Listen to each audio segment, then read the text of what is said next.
सास का घूंघट पार्ट 3। अब तक हमने देखा कि देविका की हालत बहुत नाजुक है, लेकिन घर के आदमी उसे डॉक्टर के पास नहीं जाने दे रहे और जोगिंदर ने घर के मेन गेट पर बहुत बड़ा ताला लगा दिया है। लेकिन देविका की सास विमला पहली बार घूंघट उठाकर समाज के बनाए नियम का उल्लंघन करती है और देविका की जान बचाने की कोशिश में जुट जाती है। मैं भी देखती हूँ मेरी बहू को डॉक्टर के पास जाने से कौन रोकता है। देखो सचिन के बापू, दरवाजे की चाबी दे दो मुझे। तुम्हारा दिमाग ठिकाने पर है? पहले सर पर पल्लू रखो और अंदर जाओ। आज तक मैंने आपका हर गलत फैसला सर झुकाकर स्वीकार कर लिया, लेकिन आज मैं आपकी एक बात नहीं सुनूंगी। मुझे मेरी बहू की किसी भी कीमत पर जान बचानी है। मुझे चाबी दे दीजिए। पिताजी, माँ ठीक बोल रही है, चाबी दे दीजिए ना, नहीं तो देविका नहीं बचेगी। देविका मरती है तो मर जाए, लेकिन यह दरवाज़ा नहीं खुलेगा।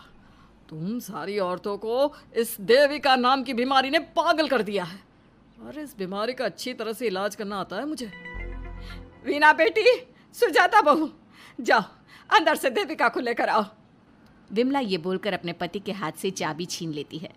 तभी महेंद्र विमला का हाथ पकड़कर चाबी विमला से छीन लेता है।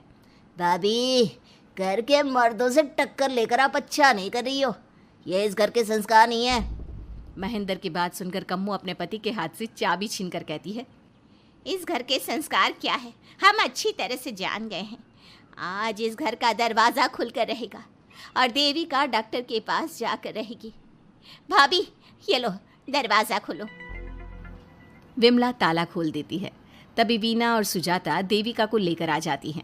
घर की सारी औरतें देविका को लेकर घर से जा रही होती है कि तभी सुजाता का पति मोहन उससे कहता है, सुजाता, तुम देविका को लेकर इस घर से निकल तो रही हो, लेकिन याद रखना, अगर तुमने एक कदम भी बाहर निकाला तो वापस इस घर में मत आना। मैं देविका के साथ अस्पताल भी जाऊंगी और वापस इस घर में भी आऊंगी। देखती हूँ कौन रोकता है मुझे। देखता हूँ कैसे इस घर के अंदर कदम रखती हो और कौन तुम्हारी मदद करता है। कानून मेरी मदद करेगा और कारट के दरवाजे हर नागरिक के लिए खुले हैं। मोहन को अपनी पत्नी से इस तरह बात करता देख कल्याण वीना से कहता है, वीना, तुमने देविका का साथ देकर अच्छा नहीं किया। अगर तुम अभी भी इसके साथ गई तो अपना और मेरा रिश्ता खत्म समझना। मुझे कोई फ़र्क नहीं पड़ता तुमने आज तक किया ही क्या है मेरे लिए। तुम खुद घर जमाई बनकर मेरे घर में रह रहे हो। कभी 100 रुपये की साड़ी दिलाई है मुझे? मेरे आने से पहले मेरा घर छोड़कर निकल जाना, समझे? ये बोलकर वीना और घर की सभी औरतें देविका को अपने साथ अस्पताल ले जाती है। वहाँ जाने के बाद डॉक्टर जल्दी से देविका का चेकअप करता है। चेकअप करने के बाद वो गुस्से से कहता है, ये क्या किया है तुमने?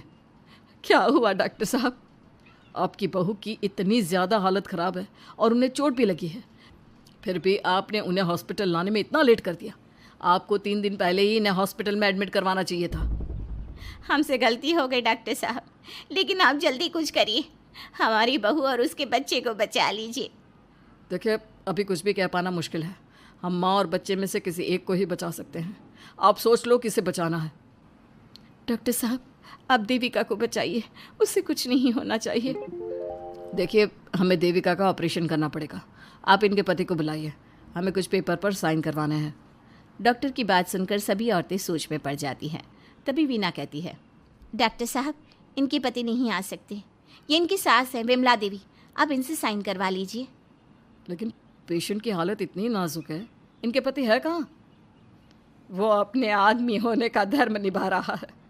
पति धर्म के बारे में उसे कुछ नहीं पता। डॉक्टर साहब, वो नहीं आएगा। क्या क्या करना है आप मुझे बताइए। थोड़ी देर बाद डॉक्टर देविका का ऑपरेशन शुरू कर देते हैं। जब वो ऑपरेशन थिएटर से बाहर आते हैं तो कहते हैं, आप लोगों की किस्मत अच्छी है, देविका भी सुरक्षित है और उसका बच्चा भी। डॉक्टर, बेटा हुआ है या बेटी? बेटा हुआ है। सब लोग बहुत खुश होते हैं। कुछ दिन तक देविका उसी हॉस्पिटल में रहती है और उसके ससुराल की औरतों ने उसका बहुत ध्यान भी रखा। अब देविका कुछ हद तक ठीक हो गई। डॉक्टर ने देविका को घर जाने की इजाज़त दे दी, लेकिन सभी सोच में पड़ गए। हम भाभी को घर ले तो जाएं, लेकिन माँ, आपको घर का माहौल पता है ना। देविका भाभी अभी पूरी तरह से ठीक नहीं हुई। भाभी वहाँ आराम नहीं कर पाएंगी और पता नहीं घर के सारे आदमी हमारे साथ क्या करेंगे। माँ, क्या हम डॉक्टर से बात करके देविका को थोड़े दिन और यहाँ नहीं रख सकते? जब वो पूरी तरह से ठीक हो जाएगी तो उसे यहाँ से ले जाएंगे। ये बात सुनकर विमला सोच में पड़ जाती है। तभी कम्मो कहती है, तुम दोनों ठीक कह रही हो, मैं अभी डॉक्टर से बात कर लेती हूँ। कम्मो डॉक्टर से बात कर लेती है और देविका कुछ दिन में बिल्कुल ठीक हो जाती है।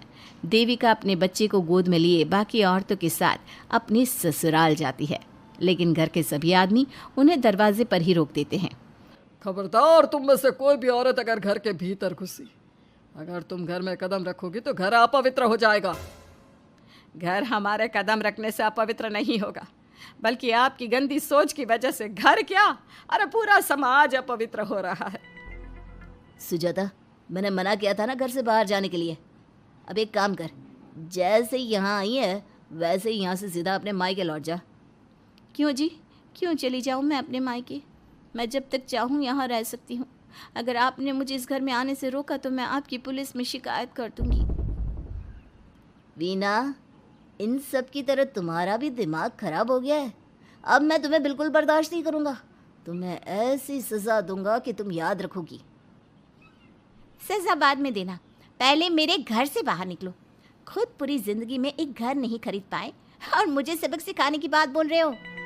देखो वीना, तुम इस घर की बेटी ज़रूर हो, लेकिन कल्याण इस घर में ही रहेगा। उसने बहुत कुछ किया है इस घर के लिए, लेकिन तुम अब यहाँ नहीं रह सकती। क्यों नहीं रह सकती? इस घर पर मेरा उतना ही हक है जितना सचिन का। देश के कानून ने मुझे ये हक दिया है। अगर मैं चाहूँ तो कोर्ट का सहारा लेकर इस जायदाद का आधा हिस्सा ले सकती हूँ। और हाँ कल्याण, तुमसे तलाक भी ले सकती हूँ। वीना, देविका के साथ रह रहकर तुम्हारा दिमाग भी खराब हो गया है। और कम्मो, मैंने तुमसे कितना मना किया, घर से बाहर मत जाओ, देविका की मदद मत करो, लेकिन तुमने मेरी एक नहीं सुनी। अब तुम इस घर से और मेरी ज़िंदगी से चली जाओ। ये कदम उठाकर तुमने बिल्कुल अच्छा नहीं किया। ये कदम तो मुझे उस समय उठाना चाहिए था जब मैं माँ बनने वाली थी। आपके झूठे अहंकार और गलत नियमों की वजह से मैंने अपने दो बच्चे खो दिए।